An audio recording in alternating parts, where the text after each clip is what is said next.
driving away. Oh my God, is that an adrenaline rush or what? I should go spot for cops real quick.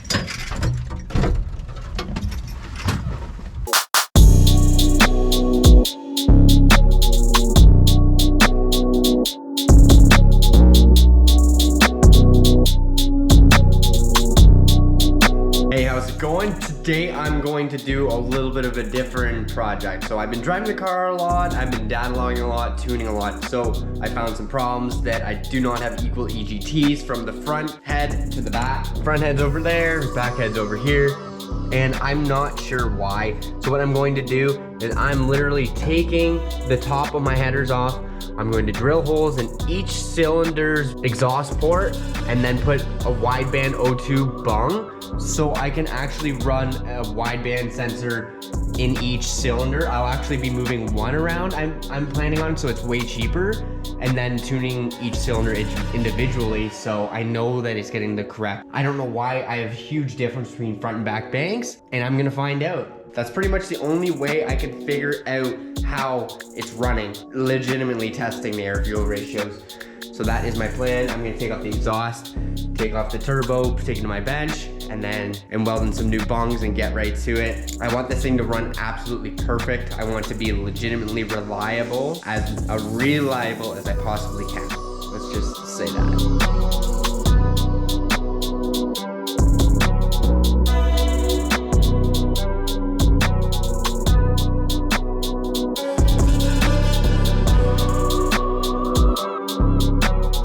All right, I got it completely off. I've never removed it from the V-bands before, and it was pretty smooth. Hopefully assembly isn't too bad, but it probably will be a pain in the butt to do it because it is 6 of them. And I'm gonna be welding to each individual exhaust pipe, so it could warp slightly, but we'll see. I'll be able to get it, but we'll see. So on that one, you can obviously see that it had a bit of an exhaust leak. So that can all be sealanted up before I install it, because I never knew that you could put sealant on V-bands, and it really helps with it from leaking. So I did that on my turbo, and I had absolutely no leaks after I did that. They're at the NASCAR shop, so that's super cool. So here is my entire turbo setup. So what I'm gonna be doing here is I'm gonna be welding a bung on each exhaust pipe so I can move a wideband sensor around so I can find out what's running perfect, what's not running perfect, rich or lean, whatnot. So this is gonna be the loophole to finding out exactly what's going on. And I kind of wish I did this before, but it's okay. I made everything easily reversible and easy to take apart, so let's get it. I'm going to get right to it, drill holes, weld these bungs on, put it back together.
All right, so as you can see, they're welded up and it looks really good. I'm really happy with that.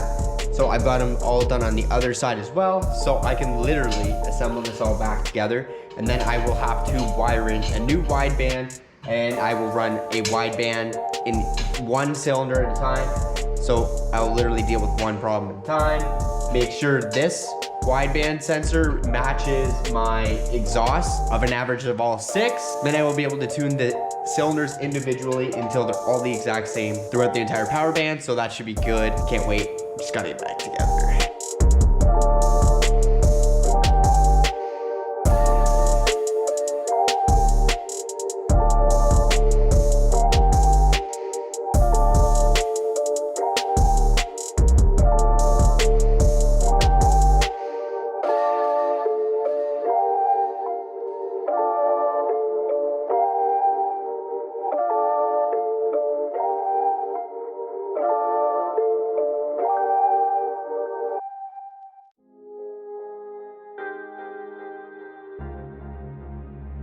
Okay guys, I've got it all installed, the exhaust is back on, and I did all the wiring. So I've got my wideband on cylinder 2, which is back there, and I've got it all wired into the ECU, and it goes all the way up to here to this gauge. So I have this gauge communicating with my ECU in the car. It's back here, and then it's going to my computer, and I'm logging it, so I will be able to compare the 102 with all 6 as an average, and then the single O2 that I can actually just have on one cylinder, and I'll be able to chase air-fuel ratios around. So I'll do a poll. I don't know what I'm gonna do yet. I think I'm gonna do a poll and data log it and see where it's off and trim each individual one, and every poll change the hole that it's in, and then I'm gonna be pretty much there. I don't know. I could be wrong, but I think it's gonna be that easy. All right, so I'm back in the cockpit here. This is awesome. So on the left is going to be the average of 6 cylinders, and on the right is going to be the lambda sensor that I have in one cylinder. So I'm going to fire this bad girl up and see if there's a difference. So this is on cylinder 2, and let's see if it's out. Got room.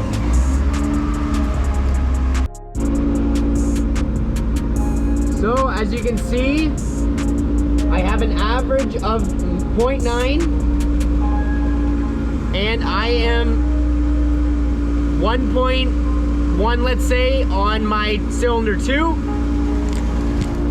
So we're already finding differences here. So cylinder 2 is a little bit lean on the low end of the scale. So I can adjust how much fuel it adds or subtracts from basically no load to full load, and different boost levels, so it's very intricate on how much adjustability I have, but that is fine. I am all about getting this thing dialed. So as you can see, it's definitely a higher number.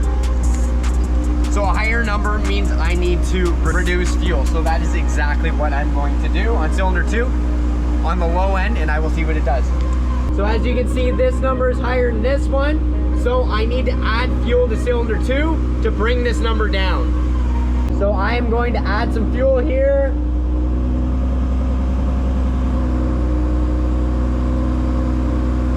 And let's see how it did.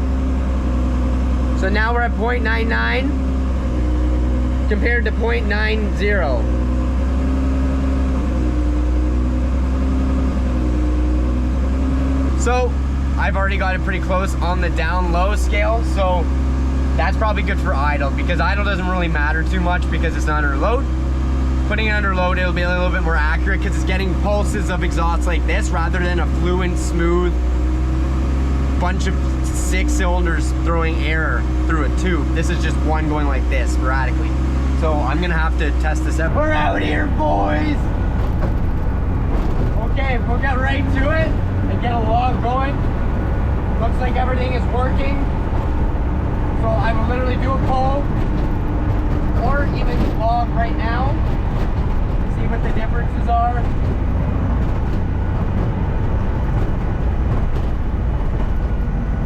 Oh no, something happened with my computer. So when I clicked data log, it exited the whole program out, but now it seems to be working fine. So the red line is my actual lambda value here, and that white one is my number 2 cylinder. So over here, it isn't too far off when load is steady. This is just cruising around, and it's 0.932 compared to 0.925. So it's only off by like not even anything worth thinking about, to be honest. So I'm gonna find somewhere where it's loaded up. So this is under load, and lambda number 2 is significantly richer by half a point. So I'd say in boost I can pull some fuel out. Is the white line is consistently below the red one, so I can take fuel away to get that closer, and that is exactly what I'm going to do. I'm just going to remove a bit of fuel. So here is my trims for my second cylinder, and I'm going to bring it down from 15 to 8, and we'll see how that goes. This is fun, this is productive, this is gonna make some power over time. Time is money, but money and time well spent. Log number 2.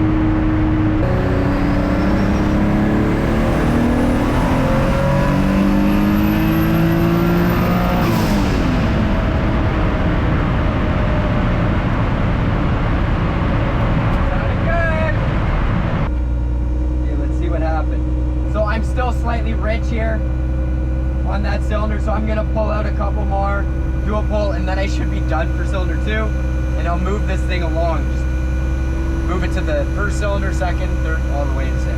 Okay, one more pull. One more pull for cylinder 2.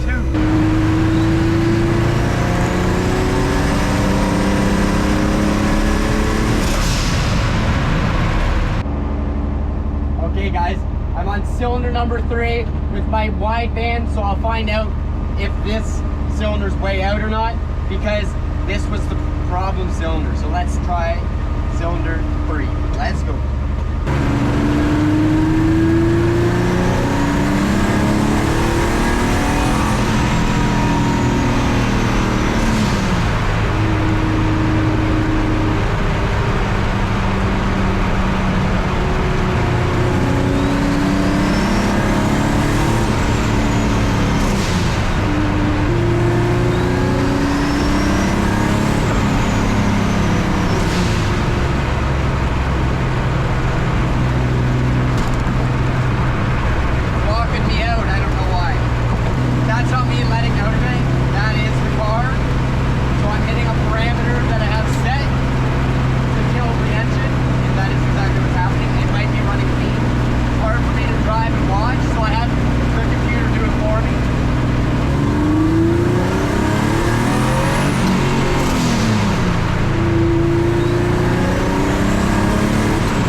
Hey, I think it's because literally cylinder 3 was too lean, so it cut the fuel because it killed the engine, so it saved it essentially. It wasn't running that lean, but anyways, I think that is why. This computer is so smart that I put into the engines. It's insane. I think I found the problem, and that is that I just literally need to add fuel, and that is cylinder 3. On that run, pretty much the entire time, cylinder 3 was running significantly more lean. That's good we're doing this, guys. That is good we're doing this. So I was running 0.8 of a point leaner, so that is significantly leaner. So I'm gonna add quite a bit of fuel there until I'm gonna add too much, hopefully, so and then we can pull it away. We don't want it to be running lean all the time.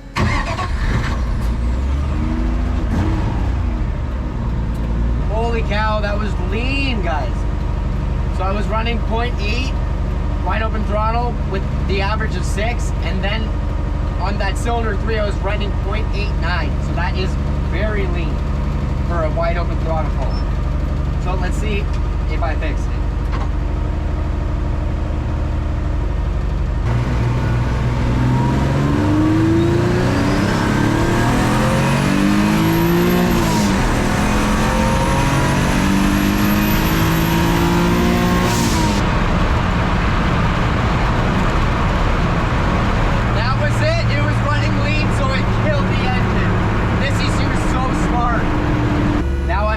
Richer, so that's exactly what I was aiming for to keep it safe. I'm going to show you exactly what's going on. So now, the white line is wideband that I'm moving around, and the red one is what the engine wideband is. So the lower the number, the more fuel. So this is consistently running more fuel. So over in here, the whole way, I'll even continue on, it's just constantly lower than there. So then I will remove fuel to get it up. So in this exact position, I'll read it because you probably can't read it. for you. So the white line is 810 and the red line is 803. So it's off by a little bit, but I'm just gonna take a little bit of fuel out and then that should be good. But cylinder 3 was way out. So that was a major problem. And like I was trying to tune the AFRs from my EGTs, and what I was trying to do was not actually doing what I wanted it to do, because I was trying to make the cylinder run colder. So it honestly, I don't think you can really tune much from EGTs other than peak timing, and I'll get to that on the dyno later. But I'm learning here, and I'm glad I'm not blowing stuff up. Knock on wood that I'm not blowing stuff up. So like I said, I'm gonna remove a little bit more fuel, do one more pull, and then change it to 4. So I took all of cylinder 3 and I took it from 15 down to 12. We'll see if that makes a difference.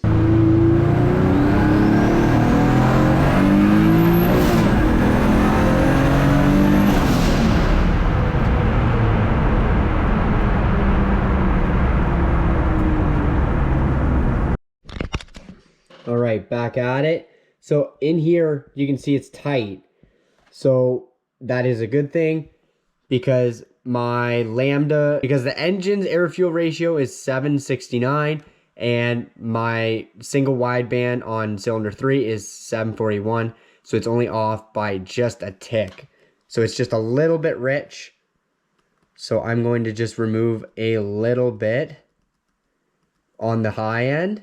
And then on the low end, I'm going to add a little bit of fuel, because when I was idling, it was not at quite enough fuel. Individual cylinder tuning. This is insane. Like, I don't know really anybody that does this to this extent, but I might as well know that things are running correctly at least. And in my situation, they were not. And my assumption was right, that cylinder 3 was lean, and it was. All right, so now what I'm gonna do is switch it from cylinder 3 to cylinder 4, do the same thing. I swapped the sensor to cylinder 4. Let's do it.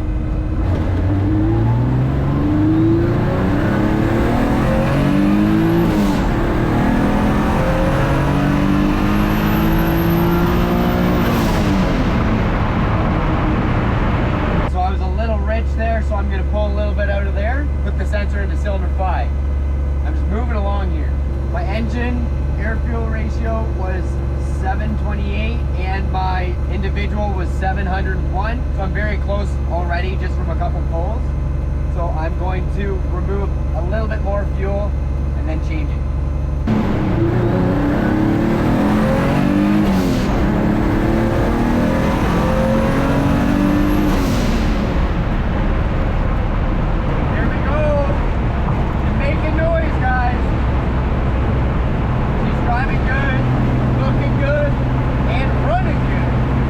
Okay, so it's early in the morning the next day. So last night I did cylinder 4 and 5 with the battery dead on the GoPro, but it was a very good practical night. So I need to do cylinder 1 because I even did 6. So cylinder 1 is right here, and as you can see, it's tight to the muffler, so I can't even get the wideband in, so I have to take this all off to get it in. But other than that, I'll put it in and then do runs, dial in the first cylinder, and then I think I'll go through them all quickly again to make sure nothing really changed, and then I'm done. So that's exactly what I'm gonna do.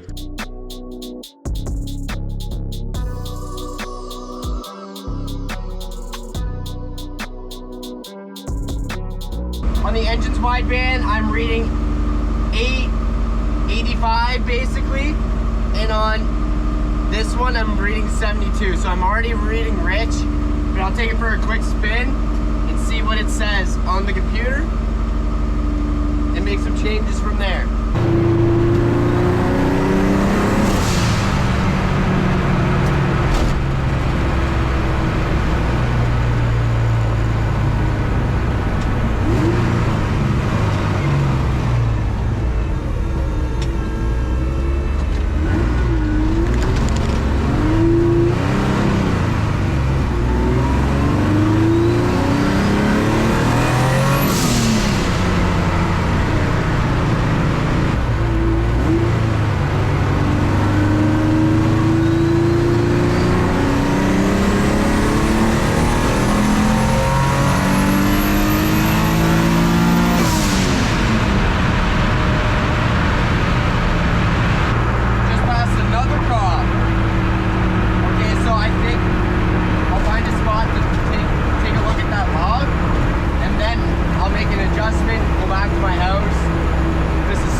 think the cop is coming towards me. Just doing homework, that's all I'm doing. Oh, he's going into the convenience store. What a guy.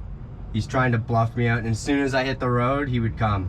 My heart is a thumping. I thought he was coming over to me. He knows he can't do anything with me just sitting here, because he didn't see me drive in here, so there's no proof. It was not trailered in here or appeared magically in here. Doesn't mean it's been on the road, but for some reason he's attached to pulling me over. So update, it's been about 25 minutes. The cop's parked awkwardly. He's been in the store for 20 minutes. What is he doing? Waiting for me to just go onto the road and him run to his car and throw his lights on and I have to pull over? Or is he doing something inside that has nothing to do with me? But I'll tell you what, when he was looking or walking to the convenience store, he was looking at me. I think we can do math that's simple. And the equation of cop plus purple MX-3 with the engine in the trunk equals yes, he's looking for me. He's probably just sitting in there looking at me. I don't know if I should call somebody to pick me up and we get my trailer and just put this thing on a trailer right in front of him, or what? Or should I just stand off with him for an hour or two? The cop is moving. I repeat, the cop is moving. I know. And he's coming right beside me. No, he's not. He's pulling away. He is pulling away. Go away. Go away. Go away, Jose. He's not even looking at me and he's driving away. Oh my God, is that an adrenaline rush or what? I should go spot for cops real quick.